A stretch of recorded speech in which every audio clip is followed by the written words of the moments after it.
menyaksikan OB TV. Seperti biasa kami akan menyajikan dua kisah menarik untuk anda semua. Tak kira lah ada Facebook, Twitter, TikTok dan Instagram. Story pertama apa tu Fizi? Okey, topik yang pertama kita nak kongsikan adalah mengenai isu Nak Zainal. Setelah sebulan dalam ICU, kini Nak Zainal tampil buat kali pertama, Ira.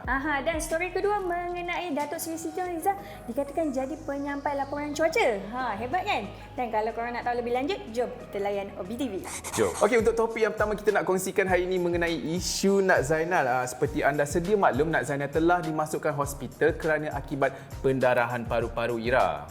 Dan baru ni Nak Zainal berkongsi perkembangan dia yang terkini serta menjelaskan beberapa perkara menerusi live di TikTok miliknya. Dan Nak Zainal turut meluahkan rasa kesal dengan dakwaan yang mengatakan penyakit yang dialaminya itu disebabkan makanan tambahan. Tapi bagaimanapun, dia menafikan dan mengatakan dia rasa bersalah dengan pemilik makanan tambahan tu. Dan saya nak kongsi pula petikan daripada Nak Zainal mengatakan, saya nak jelaskan sakit saya tak ada kena-mengena dengan makanan tambahan itu. Selagi saya tak buka mulut, jangan memandai-mandai. Dan Nak Zainal juga mengatakan bahawa masalah itu adalah masalah daripada paru-parunya, iaitu paru-paru berdarah. Dan headline yang mengatakan spekulasi bahawa dia telah meninggal dunia tu, itu agak keterlaluan lah. Betul tu. Tapi bagi saya pun memang agak keterlaluan lah. Sebab orang yang hidup tiba-tiba kata meninggal. Betul. Kan? Tak baik betul lah netizen ni kan. Itulah tu. Dan Nak Zainal turut berkongsi dengan lanjut mengenai kondisi kesihatan dirinya di mana nafasnya masih lagi pendek.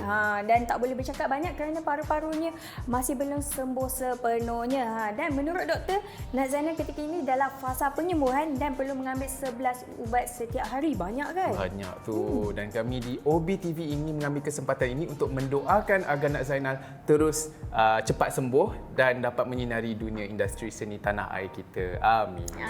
Okey, berita kedua ni kan mesti menjadi pilihan para Citizoners. Kenapa tu? Awak tahu tak? Citizen jangan main-main. Kan? Sebab apa Ira? Siapa lagi kalau bukan penyanyi terkenal iaitu Datuk Seri Siti Nurhaliza. Kalau kita sebut Siti Nurhaliza ni, bagi saya jarang dengan kontroversi ni, Ira. Ni pasal apa ni? Cuba cerita. Dia bukan kontroversi, dia bukan isu tau. Tapi kredibiliti Datuk Seri Siti Nurhaliza ketika menjadi penyampai laporan cuaca baru-baru ni di stesen saluran berita. Oh, pasal isu ini. Saya pun tengok, Ira, video Datuk Seri Siti Nurhaliza di TikTok, memang orang kata, saya tak percayalah Datuk Seri Siti Nurhaliza boleh baca laporan cuaca. Dan dikhabarkan Datuk Seri Siti Nurhaliza membuat kemunculan istimewa sebagai penyampai laporan kaji cuaca seluruh negara dalam mewakili Jabatan Meteorologi MET Malaysia. Dan dalam siaran itu, penyanyi berusia 43 tahun kelihatan bersahaja dan yakin ketika menyampaikan laporan cuaca. Beliau turut mengucapkan terima kasih kepada MET Malaysia kerana sudi mengundang dirinya, selain berharap agar dapat mendorong orang ramai untuk mengambil tahu mengenai laporan cuaca. Rata-rata kan Ira kan, bila kita tengok dekat, kita jengah kat ruangan komen tu, kita lihat bukan kecaman Ira, tapi ramai netizen-netizen Malaysia rasa teruja, rasa macam betul ke Datuk Seri Siti Nurhaliza ni boleh baca laporan cuaca kan? Tapi memang betul lah, memang orang kata macam baca berita. Betul tu. Dan saya sebagai rakyat Malaysia kan, saya merasa kagum sangat dengan bakat yang luar biasa.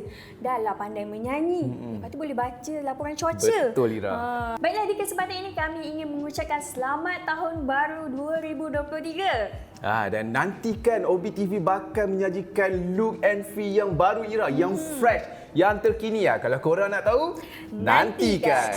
Okey Ira, untuk cerita pertama ni kita mulakan dalam negara dulu. Dan berita ini dikatakan menjadi perbahasan dalam kalangan warga net, di mana isu komunikasi orang yang lebih muda kepada orang yang lebih tua. Betul tu. Kisah atau isu viral ni viral dekat media sosial selepas program reality bakal ditayangkan di televisyen pada minggu lepas. Seorang peserta perempuan daripada program tersebut dikatakan biadab. Tak kala menjawab pertanyaan daripada pelakon Catriona Rose di hadapan 50 selebriti tanah air yang lain. Susulan itu, Catriona Rose atau dikenali sebagai Kak Kek menyifatkan gadis tersebut sepatutnya menjawab dengan sopan, bukannya macam diva. Apa yang diva sangat tu? Cuba share sikit. Kisahnya, Kak Kat bertanya sama ada gadis itu selesa ke nak bawa lagu tu, suka ke nak bawa lagu tu. Tetapi Ira, ternyata jawapan yang diberikan bukan je buat Kak Kat tergamam, semua juri terkejut. Itulah tu, peserta tu siap cakap macam ni. Minatlah, kalau tak kenapa bawa lagu tu. Kek wet kan. Lebih teruk lagi, peserta itu turut dipercayai membuat mimik yang kurang baik ketika waktu itu. Berikutan daripada itu, Kak Kat tampil beri teguran dan nasihat kepada dia agar belajar lebih hormat orang sikit. Ujar Kak Kate lagi, semua individu perlu menjaga tingkah laku serta tutur kata. Sebab apa yang keluar pada mulut kita ni kan melambangkan diri kita, betul tak? Betul. Dan tambah Kak Kate lagi, individu berkenaan perlu tahu sifat hormat menghormati ni supaya kita ni senang, orang senanglah dengan kita. Orang nak hormat kita pun senang, orang nak ingat kita pun senang. Betul tu. Tapi nak jadi seseorang yang berjaya, kita perlu sentiasa menghormati dan merendahkan diri. Tak kira lah kita ni sehebat mana pun, kita kena low profile. Betul, sebab kalau kita hebat, kena ingat ada orang lagi hebat daripada kita. Semoga semua yang berlaku ini kita semua dapat ambil iktibar dan menjadikan kita manusia yang lebih baik. Betul. Okey Ra, untuk cerita yang kedua ni memang betul-betul mencari tumpuan netizen dekat Malaysia. Cerita apa tu? Saya nak tahu juga cerita apa yang sampai jadi tumpuan tu. Bagi saya kongsi. Berita kedua ni berkaitan dengan adik-beradik akak Lofa kita, iaitu Amirahan. Macam dah lama kita tak dengar kisah dia ni. Rasa Kan? tak Rasa silap macam saya dah 6 bulan dia menyepi. Betul tak? Betul tu. Tapi baru-baru ni dia buat comeback dekat media sosial pula kan. Dan paling mengejutkan lagi, kali ni dia kelihatan memuat naik foto tidak berhijab. Wah, Kerja on off macam itulah. menerusi hantaran tersebut, Amira berkongsi momen-momen semasa sambutan hari jadinya di Dubai. Amira juga meluahkan rasa teruja ketika mengerjakan umrah bersama ibunya Nur Kartini baru-baru ini. Tapi kan Azian, ada segelintir netizen yang seakan-akan kurang senang dengan penampilan terbarunya. Sebab dah tak menutup aurat meskipun baru pulang mengerjakan ibadah umrah. Dalam kesempatan itu, ada juga di antara mereka yang meluahkan rasa rindu dan gembira dengan kemunculan Amira yang kembali aktif dekat media sosial. Kami di OBTV mendoakan yang terbaik untuk semua orang sebab kita pun tak tahu apa yang terjadi kat kita akan datang, betul tak? Jadi guys, jangan terlalu menilai seseorang daripada rupa. Betul tu. Dan di kesempatan ini kami ingin mengucapkan selamat tahun baru 2023 dan semoga segala urusan dan azam baru 2023 dipermudahkan. Amin.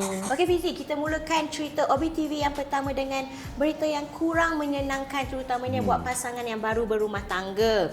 Kisah ini berkaitan dengan pelakon Zulin Aziz yang mendedahkan dirinya baru sahaja mengalami keguguran bulan lalu. Dan Azan, Zulin Aziz diasak dengan pelbagai orang kata soalan-soalan dan komen-komen yang panas betul ni. Dan antaranya ialah bila nak dapat anak, bila nak dapat anak. Jadi Zulin Aziz pun tampil untuk berikan komen dan juga tampil bersuara lah orang kata. Menerusi video di TikTok, Zulin berang apabila netizen terus-menerus bertanya mengenai soal cahaya mata. Memetik kata Zulin, kalau nak tanya soalan walaupun kita tak tahu, elak tanya soalan berbau sensitif. Kau tak ada common sense kalau tanya soalan. Dia cakap lagi, macam dulu waktu saya single, orang tanya, bila nak kahwin? Bila nak kahwin? Saya kahwin dengan suami dia baru tahu.